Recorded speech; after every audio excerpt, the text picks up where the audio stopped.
देवघरात देवी अन्नपूर्णेची मूर्ती तांदळाच्या ढिगावर का ठेवली जाते? भोलेनाथांनाही अन्नदान करणारी अन्नपूर्णा कोण आहे? धार्मिक पौराणिक महत्व. अनेक घरांमध्ये देवी अन्नपूर्णेची मूर्ती देवघरात तांदळाच्या ढिगावर ठेवण्याची परंपरा आहे. कोण आहे देवी अन्नपूर्णा? धार्मिक पौराणिक महत्व जाणून घ्या. हिंदू धर्मात देवी अन्नपूर्णा ही अन्न, पोषण, समृद्धी आणि दानधर्माची अधिष्ठात्री देवी मानली जाते. अन्नपूर्णा या नावाचा अर्थ अन्नाने परिपूर्ण करणारी असा होतो. भारतीय संस्कृतीत अन्नाला पूर्ण ब्रह्म मानलं जातं. धार्मिक मान्यतेनुसार अन्नाचं संरक्षण आणि पोषण करण्याचं कार्य ही देवी अन्नपूर्णा करते, अशी श्रद्धा आहे. अनेक घरांमध्ये देवी अन्नपूर्णेची मूर्ती किंवा प्रतिमा देवघरात तांदळाच्या ढिगावर ठेवण्याची परंपरा आहे. यामागे धार्मिक श्रद्धा आणि महत्व काय आहे? तसेच भगवान शंकरांना देवी अन्नपूर्णेचे अन्नदान का केले? पौराणिक कथा जाणून घेऊया.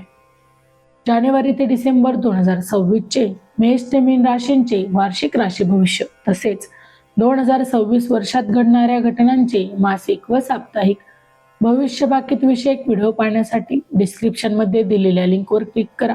व्हिडिओ अवश्य पहा, व्हिडिओला लाईक करा. तसेच आपले काही प्रश्न किंवा सूचना असतील तर चॅनलला सबस्क्राईब करून कमेंट करायला विसरू नका.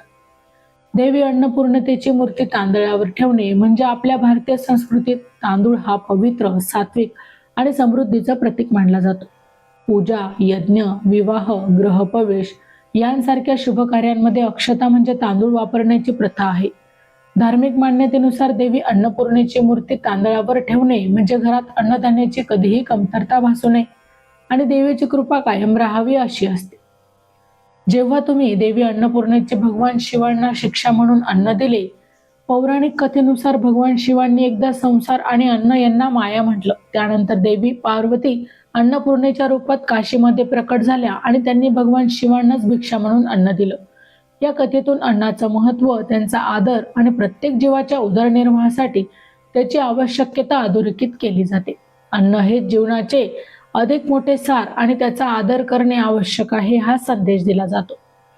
चॅनलवर येणाऱ्या प्रत्येक अपडेटसाठी आमच्या वेद भविष्याचा या व्हॉट्सअप चॅनलला फॉलो करा. चॅनलची जी लिंक आहे ती डिस्क्रिप्शन मध्ये दिलेली आहे.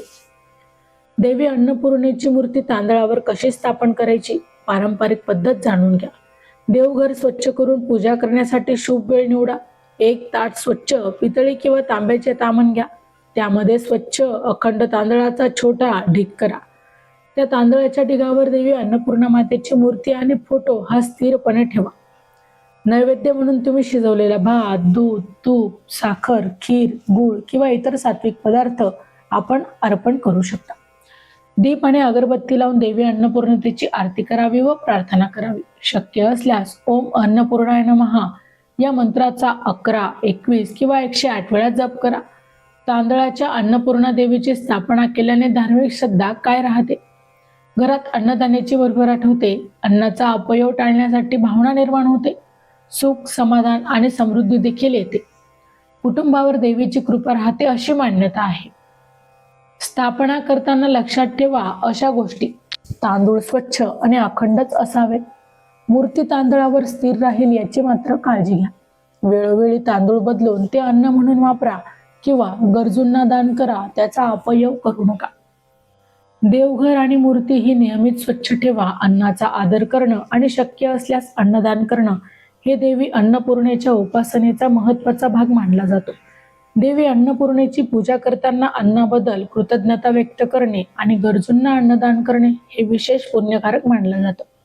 अशा प्रकारे देवी अन्नपूर्णेची मूर्ती तांदळावर ठेवणे ही केवळ एक धार्मिक परंपरा नसून अन्नाचे महत्व, समृद्धी आणि कृतज्ञतेचे प्रतीक मानले जाते. माहिती आवडली असेल तर अवश्य शेअर करा. अशाच प्रकारचे नवनवीन अध्यात्मविषयक माहिती ऐकण्यासाठी आमच्या चॅनलला अवश्य सबस्क्राईब करा. पुन्हा भेटू अशाच एका नवीन माहितीसह. तोपर्यंत श्री स्वामी समर्थ.